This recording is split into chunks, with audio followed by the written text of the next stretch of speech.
Hello students, carry on चे rules काय आहेत? SPPU Savitribai Phule Pune university for engineering student एक नवीन सर्क्युलर आलेला आहे का परिपत्रक. त्यामध्ये फर्स्ट इयरचे विद्यार्थी कॅरी ऑन मधून थर्ड इयरला कुठल्या नियमांच्या आधारे जातील किंवा सेकंड इयरचे विद्यार्थी कॅरी ऑनच्या नियमाच्या आधारे लास्ट इयरला आता कसा प्रवेश घेऊ शकतील. ठीक आहे, या संदर्भात इन्फॉर्मेशन देण्यासाठी हा व्हिडिओ अक्षय व्ह्यू पॉइंट वर मी आपल्यासमोर घेऊन येत आहे. तर चॅनलला अजून सबस्क्राईब केलं नसेल तर सर्वांनी करून ठेवा, कारण एज्युकेशन रिलेटेड भरपूर व्हिडिओ आपण या चॅनलवर घेऊन येणार आहोत. तर बघूयात आपण कॅरी ऑन रूल्स काय, ते सर्क्युलर काय आणि कुठकुठल्या नियमाच्या आधारे आपल्याला first year to third year आणि second year to fourth year असं जाता येणार आहे. ठीक आहे, त्यासाठी कुठले डॉक्युमेंट्स लागत आहेत तर व्हिडिओ आपण सुरू करूयात. कॅरी ऑन रूल्स काय हे आपल्याला बघायचे. ठीक आहे, हे एक सर्क्युलर आलेलं आहे, परिपत्रक ज्याला आपण म्हणूयात. ठीक आहे, SPPU चं सावित्रीबाई फुले पुणे विद्यापीठ. ठीक आहे, तर या विद्यापीठाचं हे जे आहे सर्क्युलर अभियांत्रिकी पदवी अभ्यासक्रमाशी रिलेटेड म्हणजे इंजिनिअरिंग एज्युकेशनशी रिलेटेड हे सर्क्युलर आहे.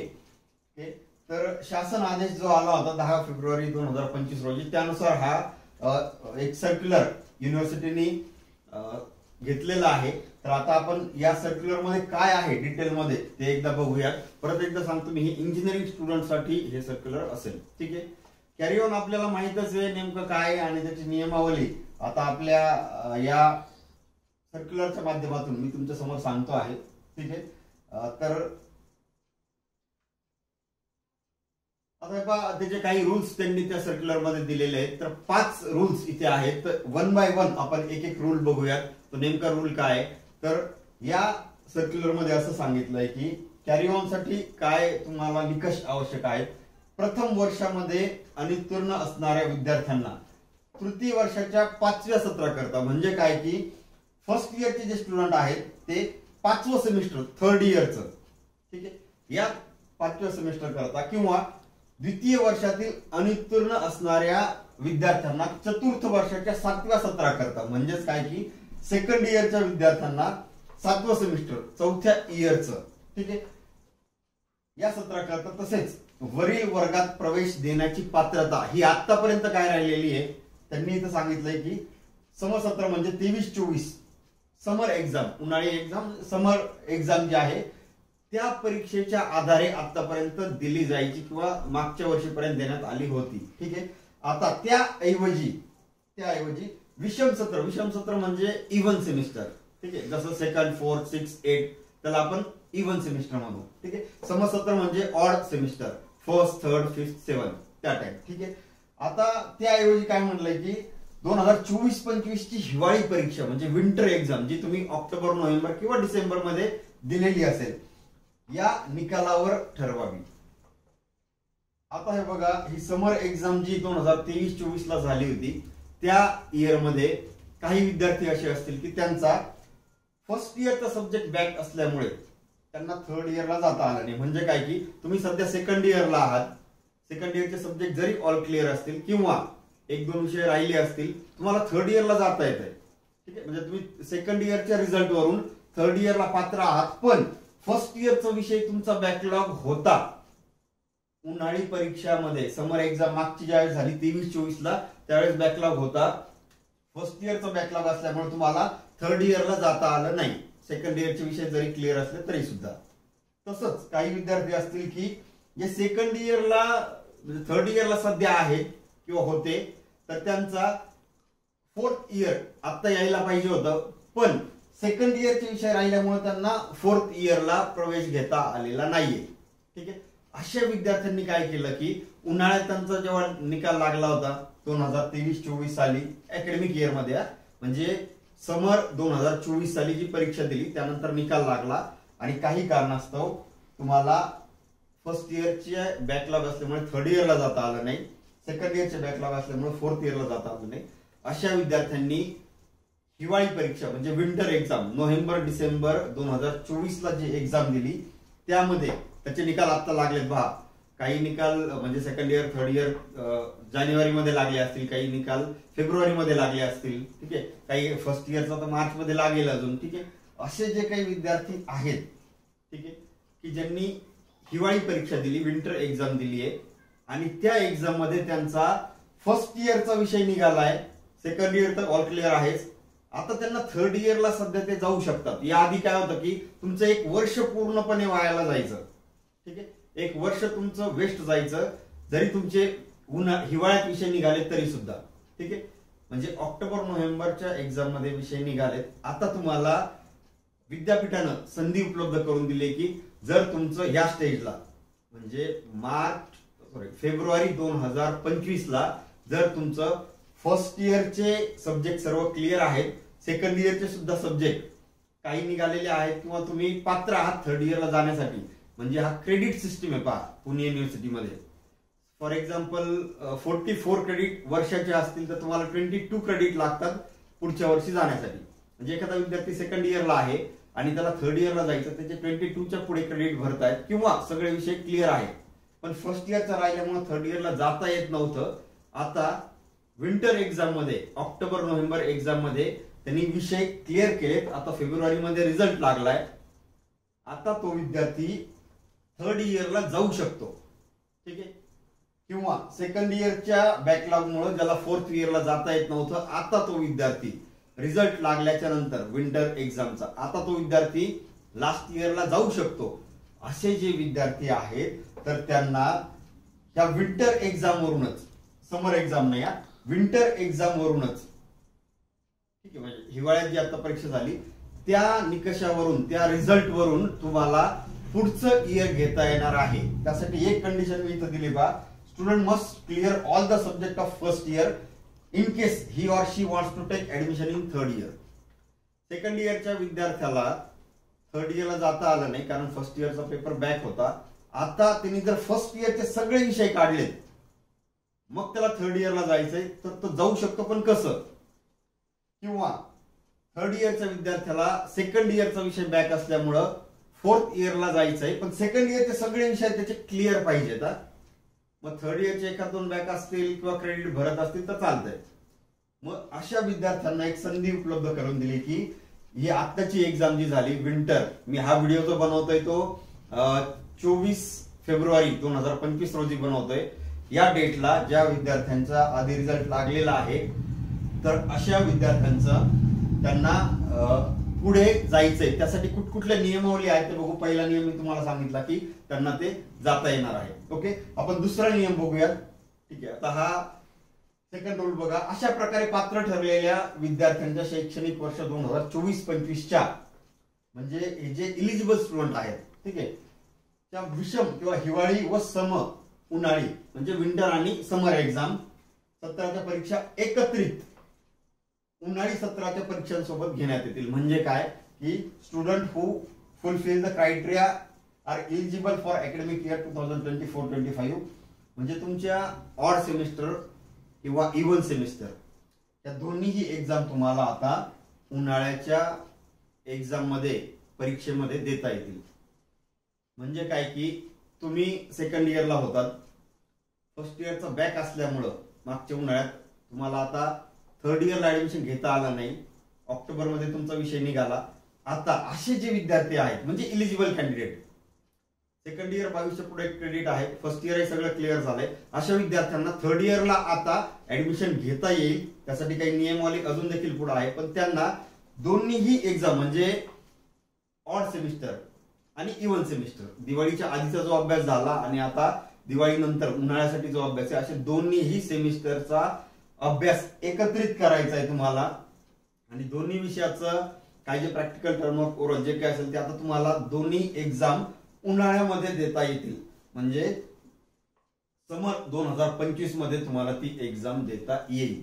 Okay, these exams odd and even semester will conduct combined at the time of summer exam. म्हणजे मागचे 5 विषय जे बाकीच्या विद्यार्थ्यांनी ऑक्टोबर नोव्हेंबर एक्झामला दिले आणि आता येणारे 5 विषय जे तुम्ही आता एप्रिल मे मध्ये देणार आहात, असे 10 विषय तुम्हाला at a time exam form भरल्याच्या नंतर, त्यासाठी पण सुद्धा काही कंडिशन आहे, तर ऍट अ टाइम तुम्हाला समर मध्ये देता येतील. ठीक आहे, त्यासाठी अजून काय नियमावली पहा. 2 नियम आतापर्यंत आपण बघितलेले आहेत. जर तुम्ही पात्र आहात थर्ड इयर साठी तर मग त्या दोन्ही एक्झाम तुम्हाला एकत्रित होतील. आता रूल नंबर 3, बघा शेवटपर्यंत रूल बघा. पहिला 1-2 नियम बघून किंवा वाचून किंवा ऐकून डायरेक्टली डिसिजन घेऊ नका. पुढचे नियम रीड करा, काय करायचे ते केअरफुली बघा. अशा प्रकारे वरील वर्गात प्रवेशासाठी पात्र ठरलेल्या विद्यार्थ्यांची विषम सत्राचे अभ्यासक्रम पूर्ण करण्याची जबाबदारी विद्यार्थ्यांची असेल.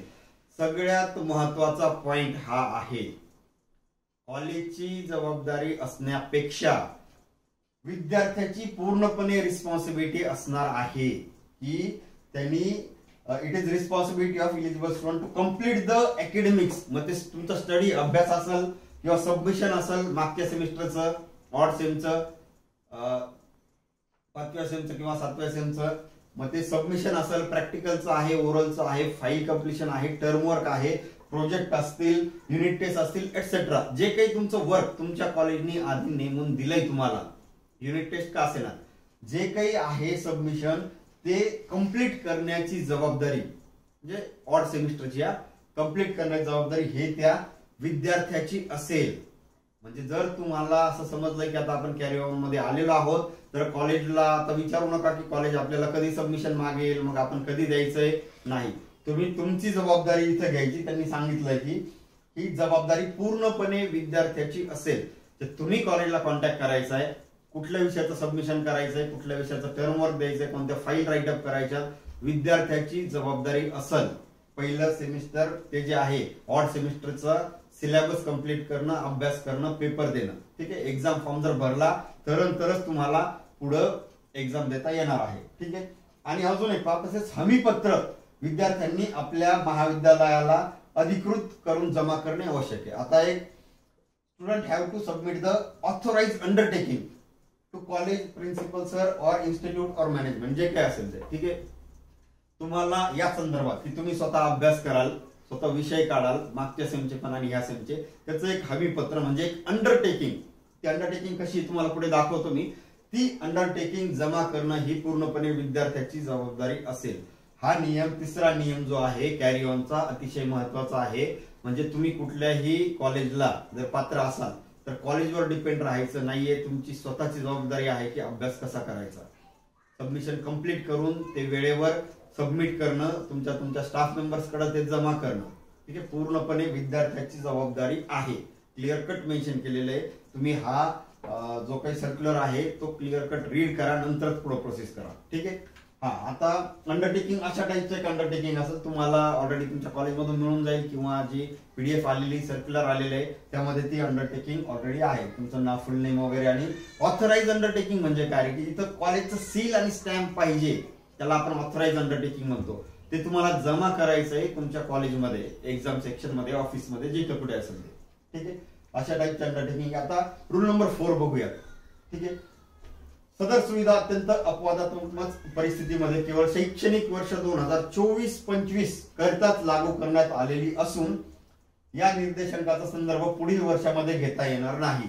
मी मुद्दामून हे रेड कलर मध्ये लिहिलंय, this carry on facility is applicable only for academic year 2024 and 25. म्हणजे सध्या जे चालू आहे जून-जुलै 2024 पासून जे अकॅडमिक इयर सुरू झालं आणि ते एप्रिल-मे 2025 पर्यंत असेल. म्हणजे ह्या अकॅडमिक इयर साठी एवढ्याच वर्षापुरतं हा जो कॅरी ऑन फॅसिलिटी किंवा हे जे नियम आहेत ते लागू असतील.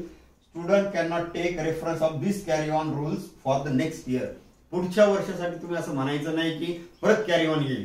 कदाचित येईल, कदाचित येणार नाही, आपल्याला माहित नाही. ठीक आहे, हे नियम जे दिले त्या परिपत्रकात उल्लेख केला की हे फक्त आणि फक्त या अकॅडमिक इयर साठी म्हणजे 2024-25 या अकॅडमिक इयर साठी फक्त हे लागू असेल. ठीक आहे, पुढच्या वर्षी येईल नाही येईल माहित नाही. जरी आलं त्याचे नियम वेगळे असतील, कदाचित ते येणार पण नाही कॅरी ऑन पुढच्या वर्षी.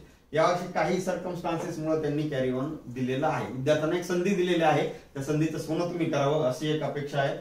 आता रूल नंबर 5, कॅरी ऑन सुविधेसाठी पात्र विद्यार्थ्यांनी त्यांचे अर्ज जे काही आणि गुणपत्रिकेची प्रत हे महाविद्यालयामध्ये जमा करायचं. बा आता डेट इथं जरी दिली असेल किंवा त्या परिपत्रकामध्ये जरी दिली असेल, मी तुम्हाला एक सजेशन असं देतो किंवा माझं वैयक्तिक मत असं आहे की डेट जी काही दिली असेल 3 मार्च आहे, 2 मार्च आहे, 1 मार्च, जे काही डेट असेल परिपत्रकामध्ये, त्या डेटच्या आधी तुम्ही तुमचं रिझल्ट आता विंटरचा जो लागलाय तो रिझल्ट, त्याबरोबर अंडरटेकिंग आणि अजून आवश्यक कागदपत्र जर कॉलेजला काही आवश्यक असतील तर ते विद्यार्थ्यांनी लवकरात लवकर त्वरित जमा करायचे. तुम्हाला ज्या दिवशी समजलं नाही डेट संपण्याच्या आधी तर लगेचच तुम्ही सबमिट करा. शेवटच्या डेटची वाट बघू नका. कारण असं आहे की कॉलेजला बऱ्याचशा डॉक्युमेंटरी असतात, युनिव्हर्सिटीला सबमिट कराव्या लागतात, त्या गोष्टींसाठी वेळ जातो आणि तुम्ही जर शेवटच्या क्षणी जर कधी ऍप्लिकेशन करत असाल तर ऑनलाईनचे प्रॉब्लेम्स भरपूर येतात. भरपूर गोष्टी आहेत. कॉलेजला काही गोष्टी ऑनलाईन अपलोड कराव्या लागतात, युनिव्हर्सिटीला कॉन्टॅक्ट करावा लागतो, भरपूर साऱ्या गोष्टी. तर डेट काही दिलेली असेल, डेट एक त्यांनी दिलेली आहे, ती डेट तर लास्टच आहे. ठीक आहे. माझं असं म्हणणं आहे की त्या डेटच्या आधी 4, 5, 6, 7 दिवस, आठवडाभर, 10 दिवस तुम्हाला जेवढ्या लवकर देता येईल तेवढ्या लवकर तुमचं अंडरटेकिंग आणि एक्झामचा रिझल्ट, त्याचबरोबर कॉलेज जो काही फॉर्म तुमच्याकडून मागेल किंवा अजून डॉक्युमेंट मागेल तर ते सगळे तुम्ही देणं आवश्यक आहे. ओके. तर अशा पद्धतीने हे तुम्ही विद्यार्थ्यांनी इन्क्वायरी करायची आहे. तुमच्या ऑफिसमध्ये, तुमच्या एक्झाम सेंटरला इन्क्वायरी करायची, कधीपर्यंत जमा करायची. काही कॉलेज तुम्हाला पुढच्या 2 दिवसातही मागतील, काही कॉलेज 28-29 फेब्रुवारी पर्यंतही मागतील, काही कॉलेज 27 पर्यंतही मागतील. कारण तिथून पुढे त्यांना वेळ जो आहे युनिव्हर्सिटीचे डॉक्युमेंट्स हे अपलोड करण्यात, अपडेट करण्यात, त्यांना कॉन्टॅक्ट करण्यात, या सगळ्या गोष्टींसाठी जात असतात. तर कॉलेज जी डेट तुम्हाला सांगेल त्या डेटलाच तुम्हाला सबमिट करायचं आहे. ओके. तर असे हे 5 रूल या कॅरी ऑनचे आहेत. तर विद्यार्थ्यांना जर कुठलाही डाऊट असेल कॅरी ऑन संदर्भात, कुठल्या एक्झाम द्यायच्यात, कुठल्या एक्झाम द्यायच्या नाही, एक्झाम फॉर्म कसा भरायचा आहे, फर्स्ट इयरच्या विद्यार्थ्याला कसा अलाउड असेल, सेकंड इयरच्या विद्यार्थ्याला अलाउड आहे की नाही, थर्ड इयरचा विद्यार्थी, लास्ट इयर, या सगळ्यांसाठी ठीक आहे हा कॅरी ऑनचा नियम असेल. आणि हे असं नाही हा सेकंड इयरच्या विद्यार्थ्याला खूप सारे विषय बॅक आहेत मग त्याला थर्ड इयरला जाता येईल असं नाही. ठीक आहे. हा नियम काय आहे ते तुम्हाला मी व्यवस्थित आणि क्लिअर कट समजून सांगितलेलं आहे. कुठलाही डाऊट मनामध्ये असेल तुमच्या एक्झाम सेंटरशी किंवा मग तुमच्या ऑफिसशी, कॉलेजशी तुम्ही कॉन्टॅक्ट करावा. जर काही वाटलं तुम्हाला तर कमेंट बॉक्समध्ये टाका. ओके.